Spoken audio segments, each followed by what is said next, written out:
ಶಾಲಾ ಕೊಠಡಿಗಳನ್ನು ಕೊಡೋದಕ್ಕೆ ಸಾಧ್ಯ ಆಗ್ತಾ ಇಲ್ಲ. ಇವತ್ತು SCP TSP ಹಣ ಇವತ್ತು ನಾವು ಗಂಗಾ ಕಲ್ಯಾಣವನ್ನು ಕೂಡ ನಮ್ಮ ಕ್ಷೇತ್ರದಲ್ಲಿ ಕೊಡೋದಕ್ಕೆ ಸಾಧ್ಯ ಆಗ್ತಾ ಇಲ್ಲ.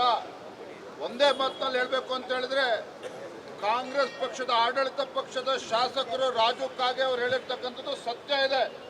ಇವತ್ತು ಶಾಸಕರು ಆತ್ಮಹತ್ಯೆ ಮಾಡ್ಕೊಳ್ತಕ್ಕಂಥ ದುಸ್ಥಿತಿಗೆ ಬಂದು ನಿಲ್ಲಿಸಿದ್ದಾರೆ. ಇವತ್ತು ಸಿದ್ದರಾಮಯ್ಯನವರು ಮುಖ್ಯಮಂತ್ರಿಗಳು.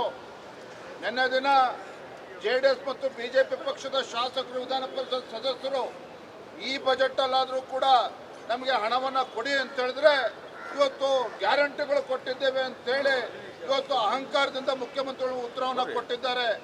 ಇವತ್ತು ಎಂಥ ಪರಿಸ್ಥಿತಿ ಬಂದಿದೆ ಅಂತ ಹೇಳಿದ್ರೆ, ಮೊನ್ನೆ ದಿನ ಆಡಳಿತ ಪಕ್ಷದ ಶಾಸಕರು ಹೇಳ್ತಾರೆ ಸದನದಲ್ಲಿ, ನಾವ್ಯಾರೂ ಕೂಡ ತಲೆ ಎತ್ಕೊಂಡು ಓಡಾಡಕ್ಕಾಗ್ತಲ್ಲ ವಿಜೇಂದ್ರ ಅವರೇ, ನೀವಾರು ವಿರೋಧ ಪಕ್ಷದಲ್ಲಿದ್ದೀರಿ, ಆಡಳಿತ ಪಕ್ಷದಲ್ಲಿ ಇಟ್ಕೊಂಡು ತಲೆ ಎತ್ಕೊಂಡು ನಮ್ಮ ಕ್ಷೇತ್ರದಲ್ಲಿ ಓಡಾಡಕ್ಕಾಗ್ತಲ್ಲ ಅಂತೇಳಿ. ಬಹುಶಃ ಸ್ವಾತಂತ್ರ್ಯ ಬಂದ ನಂತರದಲ್ಲಿ ನಮ್ಮ ಕರ್ನಾಟಕ ರಾಜ್ಯದಲ್ಲಿ ಸರ್ಕಾರ ಬಂದು 2 ವರ್ಷ ಹತ್ತತ್ರ 20 ತಿಂಗಳು ಆದರೂ ಸಹ ನಮ್ಮ ಕ್ಷೇತ್ರಗಳಿಗೆ ಅಭಿವೃದ್ಧಿಯ ಅನುದಾನ ಕೊಡದೇ ಇರತಕ್ಕಂಥ ಸರ್ಕಾರ ಇವತ್ತು ಇಡೀ ದೇಶದಲ್ಲಿ ಯಾವ್ದಾರು ಇದ್ರೆ ನಮ್ಮ ರಾಜ್ಯದಲ್ಲಿರ್ತಕ್ಕಂಥ ಈ ಸಿದ್ದರಾಮಯ್ಯ ನೇತೃತ್ವದ ಕಾಂಗ್ರೆಸ್ ಸರ್ಕಾರ.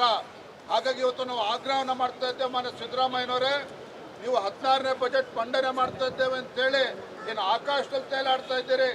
ನಿಮ್ಮ 16ನೇ ಬಜೆಟು ಇವತ್ತು ಯಾರು ರಾಜ್ಯದ ಜನರು ಕೂಡ ಇವತ್ತು ಕಣ್ಣೀರು ಹಾಕ್ತಾ ಇದ್ದಾರೆ ನಿಮ್ಮ ಬಜೆಟ್ಗಳನ್ನು ನೋಡಿಕೊಂಡು.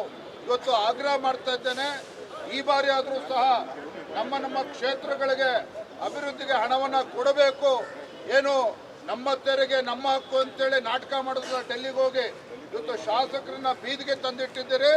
ಈ ಬಾರಿ ಆದರೂ ಕೂಡ ನಮ್ಮ ಕ್ಷೇತ್ರಗಳಿಗೆ ಅಭಿವೃದ್ಧಿಗೆ ಅನುದಾನ ಕೊಡಬೇಕು ಅಂತೇಳಿ ಇವತ್ತು ತಮ್ಮ ಮುಖೇನ ಇವತ್ತು ಮಾನ್ಯ ಮುಖ್ಯಮಂತ್ರಿಗಳಿಗೆ ನಾನು ಆಗ್ರಹವನ್ನು ಮಾಡ್ತಾ ಇದ್ದೇನೆ. ಕೊಡಿ ಅನುದಾನ ಕೊಡಿ.